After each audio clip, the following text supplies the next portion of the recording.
दोस्तों, आज दुनिया भर के कई देश अंतरिक्ष में कई मिशंस लॉन्च कर चुके हैं और अपने देश का झंडा गाड़कर फतह हासिल कर चुके हैं। लेकिन आज भी जब अंतरिक्ष की बात होती है तो सबसे पहले जुबान पर चांद पर कदम रखने वाले पहले आदमी नील आर्मस्ट्रांग का नाम ही आता है।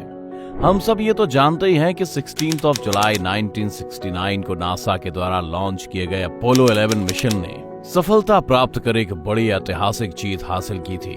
लेकिन हम में से शायद बहुत कम लोग ये जानते हैं कि चांद पर वो ऐतिहासिक कदम रखने का सफर एक बेहद ऊबड़ खाबड़ रास्तों से भरा हुआ था। तो चलिए जानते हैं आज की हमारी इस वीडियो में कि आखिर अपोलो 11 मिशन पर भेजे गए एस्ट्रोनॉट्स के साथ ऐसा क्या हुआ था जिससे आज भी कई लोग अनजान हैं।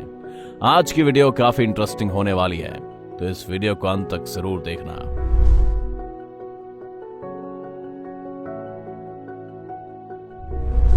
20 जुलाई 1969, 52 साल पहले इसी दिन इंसान ने चांद पर अपना पहला कदम रख के इतिहास बनाया था और भविष्य में अंतरिक्ष तक पहुंच की संभावनाओं के दरवाजे खोल दिए थे। नासा द्वारा लॉन्च किया गया अपोलो 11 21 घंटे 31 मिनट तक चांद की सतह पर रहा और 24 जुलाई 1969 को वापस धरती पर लौट आया। हम में से ज्यादातर लोग सिर्फ इसी कहानी के बारे में जानते हैं, लेकिन दोस्तों, जैसा कि हमने कहा कि चांद पर गए 3 astronauts Neil Armstrong, Edwin Buzz Aldrin और माइकल कॉलिंस के साथ कुछ ऐसा हुआ था जिसके बारे में बहुत कम लोग जानते हैं। इस हादसे के बारे में जानने से पहले आइए घड़ी की सुई को पीछे करते हैं और चलते हैं 16 जुलाई 1969 के नासा के ऑफिस में, जहां सभी की धड़कन तेजी से धड़क रही थी क्योंकि कुछ ही समय में अपोलो 11 पृथ्वी को छोड़कर अंतरिक्ष की तरफ जाने वाला था। अंतरिक्ष पर जाने वाले तीनों एस्ट्रोनॉट्स की भी धड़कनें थमी हुई थी। जैसा कि आप में से कई लोग जानते ही होंगे कि माइकल कॉलिंस बतौर पायलट अपोलो 11 में मौजूद थे, वहीं नील आर्मस्ट्रांग और एडविन बज एल्ड्रिन चांद की जमीन पर उतरे थे। आखिरकार 8:32 AM को अपोलो 11 को Kennedy space centre launch complex 39A से लॉन्च किया गया और तीनों एस्ट्रोनॉट्स की अंतरिक्ष की यात्रा शुरू हो गई। महज 4 दिनों बाद ये चांद की सतह के बिल्कुल पास पहुंच चुका था। जिस लूनार मॉडल से नील आर्मस्ट्रांग और एडविन बज ऑल्ड्रिन अपोलो 11 से निकलकर चांद तक पहुंचे, उसे द ईगल नाम दिया गया था। जब सबको लग ही रहा था कि सब कुछ प्लान के मुताबिक चल रहा है, तभी तीनों एस्ट्रोनॉट्स के सामने ये बात आई कि कोई अज्ञात कारण की वजह से ईगल निर्धारित समय से 4 सेकंड्स आगे चल रहा था। इसका मतलब ये था कि अब ईगल निर्धारित स्पॉट के बजाय किसी और ही जगह पर लैंड करने वाला था, जिसका परिणाम घातक भी हो सकता था। आप ही सोचिए, हम तो किसी अनजान जगह पर कहीं गुम हो जाए तो भी पैनिक होने लग जाते हैं, तो ये तो चांद पर उतरने की बात थी, जहां चाहकर भी धरती से वो अब किसी भी प्रकार की ज्यादा मदद नहीं ले सकते थे। अब अंतरिक्ष यान और चांद की दूरी महज कुछ ही किलोमीटर्स की बची थी। अभी तो इन तीनों एस्ट्रोनॉट्स के डर के मारे पसीने छूट ही रहे थे कि अचानक एक और मुसीबत ने दस्तक दे दी। दरअसल अपोलो गाइडेंस कंप्यूटर, जो कि बहुत ही ज्यादा अहम था, उसने अचानक एरर कोड 1202 डिस्प्ले किया। अब ये एरर कोड क्या था और क्या हुआ था, इसकी जानकारी किसी भी एस्ट्रोनॉट्स को नहीं थी। ऐसे में नील आर्मस्ट्रांग ने तुरंत इसकी जानकारी धरती पर दी, लेकिन उन्हें कहा गया कि वो एरर को नजरअंदाज कर अपने मिशन में आगे बढ़े।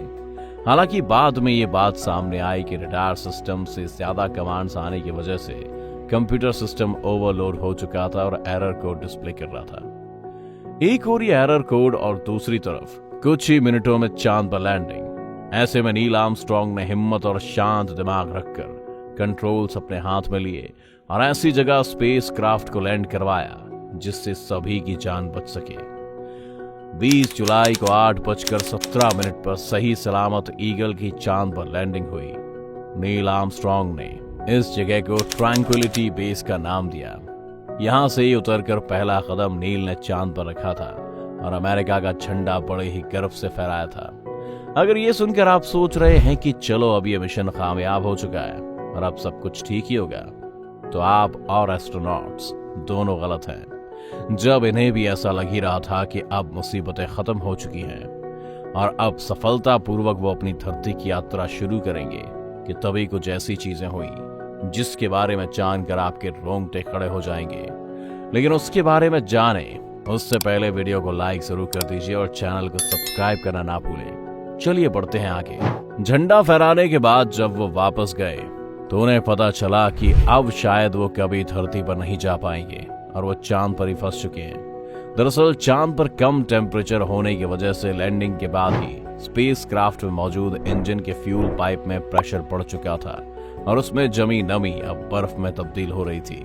इनफैक्ट नासा भी अपने एस्ट्रोनॉट्स को यह कमांड देने ही वाला था कि वो इससे पहले कि ये सिचुएशन और घातक हो जाए वो तुरंत स्पेस क्राफ्ट से उतर जाए, क्योंकि ये प्रेशर इतना बढ़ चुका था कि स्पेस क्राफ्ट कभी भी ब्लास्ट हो सकता था।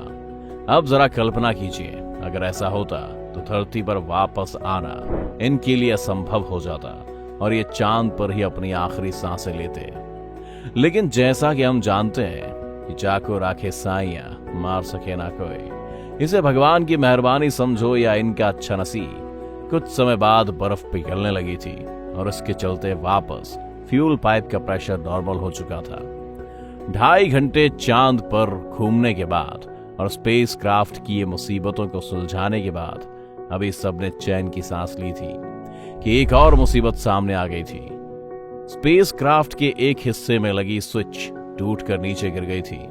इसके कारण सर्किट ब्रेकडाउन हुआ और उस हिस्से की पावर कट हो चुकी थी। ढूंढने के बाद ऑल्ड्रिन के हाथ स्विच तो आ गई थी, लेकिन उसे फिक्स करना एक बड़ा टास्क था, क्योंकि जाहिर सी बात है ट्रेनिंग के वक्त उन्हें इसका उपाय नहीं बताया गया था। किसी ने सपने में भी ऐसी गड़बड़ होने के बारे में नहीं सोचा था। ऑल्ड्रिन ने इस समस्या से बाहर निकलने के लिए कई प्रयास किए, लेकिन कोई सकारात्मक परिणाम ना देखते हुए उसने एक देसी जुगाड़ अपनाने का सोचा और पेन को इस छेद में डाला जहां से वो स्विच टूट गया था। 6 घंटे की मेहनत जो काम नहीं कर पाई थी, वो महज अब 1 मिनट में ही सिर्फ एक पेन ने कर दिखाया था। अब वो घड़ी आ चुकी थी जब एस्ट्रोनॉट्स को धरती के लिए रवाना होना था। प्लान ये था कि कोलंबिया विमान, जिसकी मदद से उन्हें वापस धरती पर आना था, उसमें मौजूद 2 मॉड्यूल्स, पहला कमांड मॉड्यूल जिसमें एस्ट्रोनॉट सवार थे और दूसरा सर्विस मॉड्यूल जिसमें चांद की सतह से लाया गया विमान का बाकी सामान था, उन्हें कोलंबिया की धरती में आते ही अलग अलग डायरेक्शन में जाना था ताकि दोनों आपस में क्रैश ना हो। लेकिन यहाँ भी इनकी किस्मत ने इन्हें एक और चुनौती दी। दोनों मॉड्यूल्स ऑपोजिट डायरेक्शंस के बदले एक के पीछे एक तेज रफ्तार से बढ़ने लगे। अगर ये एक दूसरे से ज्यादा करीब भी आ जाते तो भी एक बड़ा धमाका होना लाजमी था, लेकिन इतनी तेज रफ्तार से नीचे की ओर आने के बावजूद ऐसा कुछ नहीं हुआ और दोनों ने बड़े ही आराम से प्रशांत महासागर में 24 जुलाई 1969 को लैंडिंग की और मिशन को कामयाब बनाया। आज जब हम इस कामयाब मिशन की बात करते हैं तो ज्यादातर हमारी जुबान पर और जहन में ये 3 एस्ट्रोनॉट्स, खासकर नील आर्मस्ट्रांग ही आता है। लेकिन दोस्तों, हम आपको बता दें कि इस मिशन को कामयाब बनाने में न सिर्फ नासा बल्कि दुनिया भर के 40,000 लोगों ने अपनी भूमिका निभाई थी।